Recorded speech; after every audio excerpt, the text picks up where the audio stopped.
இன்னொன்று சங்கம் உண்டா இல்லையா, சங்கம் இருந்துச்சா இல்லையா அப்படின்றத பற்றி நிறைய டிஸ்கஷன் போய்கிட்டே இருக்குது. இல்லை நம்மளுக்கு சில ஒன் வேர்ட் கொஸ்டின்ஸ் வரக்கூடிய வாய்ப்புகள்லாம் இருக்குது. மொழிக்கு முதல்ல ச வராது அப்படின்னு சொல்லிட்டு தொல்காப்பியர் சொல்கிறாரு. அப்போ மொழிக்கு முதல்ல ச வராது அப்படின்ற சங்கம்ன்ற சொல்லு வந்து தமிழில் எப்படி இருந்திருக்க முடியும்?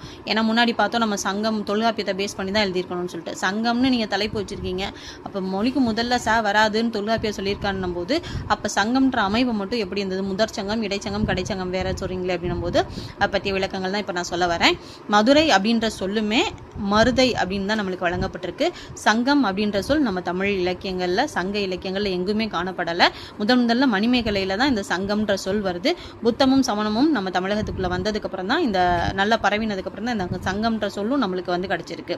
அதுக்கு முன்னாடி அப்போ நம்ம சங்கம் வச்சோம்னு சொல்றோமே, எப்படி சங்கம் வச்சோம்னு சொல்றோம் அப்படின்னோம்னா அது வந்து சங்கம்ன்ற சொல்லுல இல்லை, கூடல், அவயம், துறை, தொகை, புணர்ப்பு, புணர்கூட்டு அவை அப்படின்ற பேர்ல தான் இது நடந்திருக்கு. சங்கம்ன்ற சொல்ல இல்லை.